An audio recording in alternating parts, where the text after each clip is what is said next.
আসসালামু আলাইকুম everyone, welcome to Muna's mini kitchen. আজকে আপনাদের সাথে শেয়ার করব দুর্দান্ত একটি রেসিপি, যেটা কিনা সবারই প্রিয় এবং সুস্বাদু একটি খাবার, চিকেন বিরিয়ানি। চলেন দেরি না করে শুরু করা যাক আজকের রেসিপি চিকেন বিরিয়ানি। অবশ্যই যদি আপনাদের ভালো লাগে তাহলে চ্যানেলটি সাবস্ক্রাইব করে রাখবেন। এখানে আমি দিয়ে দিয়েছি হাফ কাপেরও বেশি সয়াবিন তেল, দিয়ে দিয়েছি 1 কাপ পরিমাণ পেঁয়াজ কুচিকে একটু ভেজে নিতে হবে।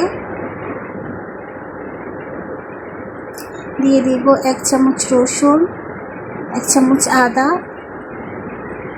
এগুলোকে ভালো করে মিশিয়ে নিতে হবে এবং কাঁচা গন্ধটা দূর করে নিতে হবে। দিয়ে দিব 1 চামচ টমেটো সস, 1 চামচ লবণ।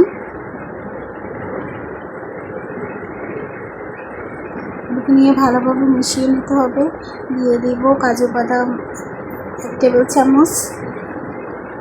আমি এখানে কাজু বাদামটি ইউজ করছি। দিয়ে দিব 3 টেবিল চামচ বিরিয়ানি মশলাগুলোকে ভালোভাবে নাড়াচাড়া করে এগুলোকে কষিয়ে নিতে হবে। মশলা যত কষাবেন ততই মজা হবে।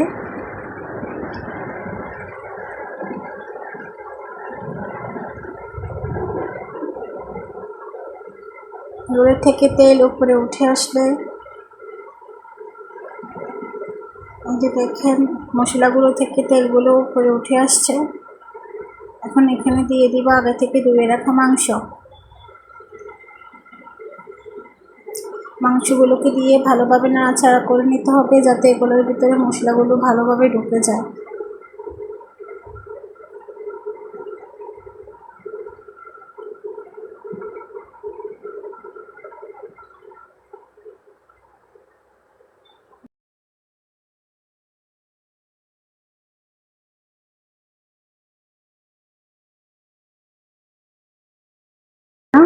এগুলো নিজে থেকে এমনি পানি ছড়াই যাব। এই যে দেখেন এগুলো নিজে থেকে পানিগুলো উঠে আসছে। এগুলোকে আস্তে আস্তে নাড়াচাড়া করে দিতে হবে, যাতে নিচে পুড়ে না যায়। এরপর ঢাকনা দিয়ে রেখে দেব 2 মিনিটের জন্য। 2 মিনিট পর আসছি। দিয়ে দেব 3টে কাঁচামরিচ। যারা ঝাল খেতে পছন্দ করেন তারা চাইলে কাঁচামরিচ দিতে পারেন, আর যাদের ঝাল পছন্দ না তারা স্কিপ করতে পারেন। এই যে দেখেন মাংসগুলোর থেকে তেল উপরে উঠে আসছে। এখন এগুলোকে ভালোভাবে নাড়াচাড়া করে নিতে হবে। এরপর উঠে ফেলেছি। এখন দিয়ে দিলাম বড় একটা পাতিলের মধ্যে হাফ কাপের বেশি তেলটা একটু বেশি ইউজ করছি। এখানে দিয়ে দিলাম 4 পিস দারুচিনি, দিলাম 5-6টার মতো এলাচ, দিয়ে দিলাম 1 কাপ পরিমাণ পেঁয়াজ কুচি। এগুলোকে দিয়ে ভালোভাবে নাড়াচাড়া করে নিতে হবে। এরপর দিয়ে দেবে 1 চামচ পরিমাণ রসুন, 1 চামচ পরিমাণ আদা। এখন আদা রসুনগুলোকে নিয়ে পেঁয়াজের সাথে ভালোভাবে ভেজে নিতে হবে। যে আমি আস্তে আস্তে করে ভেজে নিচ্ছি। এখানে আমি আগে থেকে ধুয়ে রেখেছিলাম। এখানে আমি সুগন্ধি চাউল ইউজ করেছি 300 গ্রামের মতন। আপনারা ছেলে কম বেশি নিতে পারেন। আমি এখন এই তেলের সাথে পোলাও চাউলগুলোকে ভালোভাবে ভেজে নিব। পোলাও হোক খিচুড়ি হোক, আপনারা এইভাবে আগে কিছুক্ষণ ভেজে নেবেন, তাহলে খেতে অনেক মজা হবে। আমি পোলাও চাউলগুলোকে তেলের সাথে ভালো করে ভেজে নিতেছি কিছুক্ষণ। দিয়ে দিলাম 1 চামচ লবণ।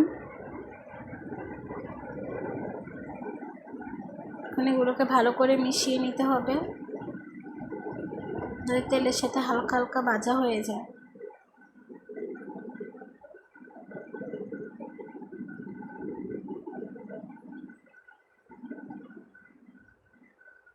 এই যে কিছুক্ষণ পরে আসলাম, একটু ভাজা হয়ে গেছে। এখন চাল অনুযায়ী পানি এর থেকে দ্বিগুণ দিব। চাল যতটুকু এর থেকে দ্বিগুণ হবে পানি দিয়ে আস্তে আস্তে করে নেড়ে দিতে হবে। আর চুলার আঁচটা মিডিয়াম টু লো করতে হবে। দিয়ে দিলাম বিরিয়ানির সুগন্ধ বাড়ানোর জন্য দিয়ে দিলাম 3টে কাঁচামরিচ।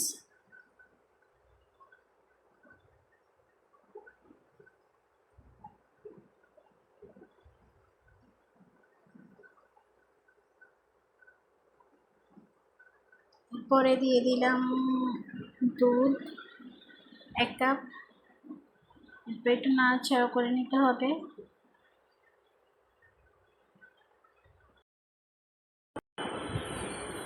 এরপর আগে থেকে মাংসগুলো রেডি করা ওগুলো দিয়ে দিব।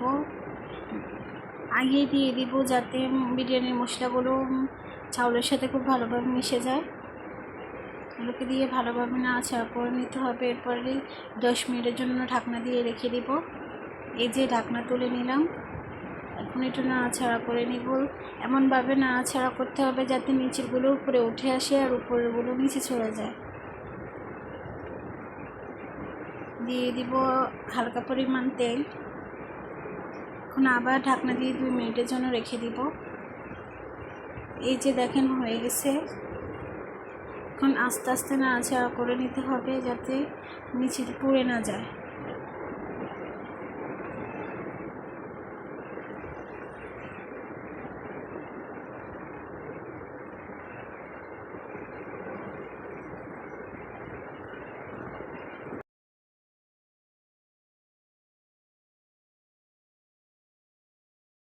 আপনাদের যদি আমার রান্নাটা ভালো লাগে তাহলে অবশ্যই সাবস্ক্রাইব করে নেবেন,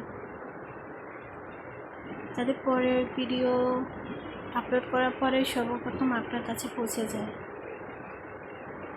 এই যে আস্তে আস্তে আমার বিরিয়ানিটা হয়ে যেতেছে।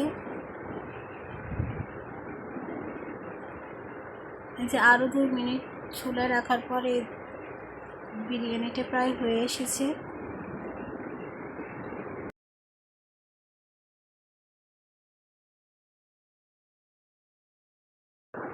এখন আমি আস্তে করে দেখে নিয়েছি যে এগুলো সিদ্ধ হয়েছে কিনা।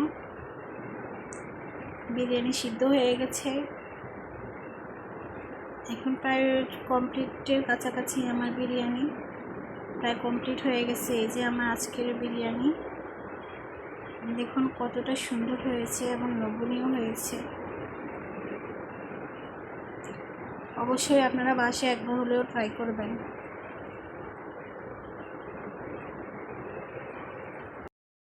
সবাইকে অনেক অনেক ধন্যবাদ এতক্ষণ ধরে আমার ভিডিওটি দেখার জন্য।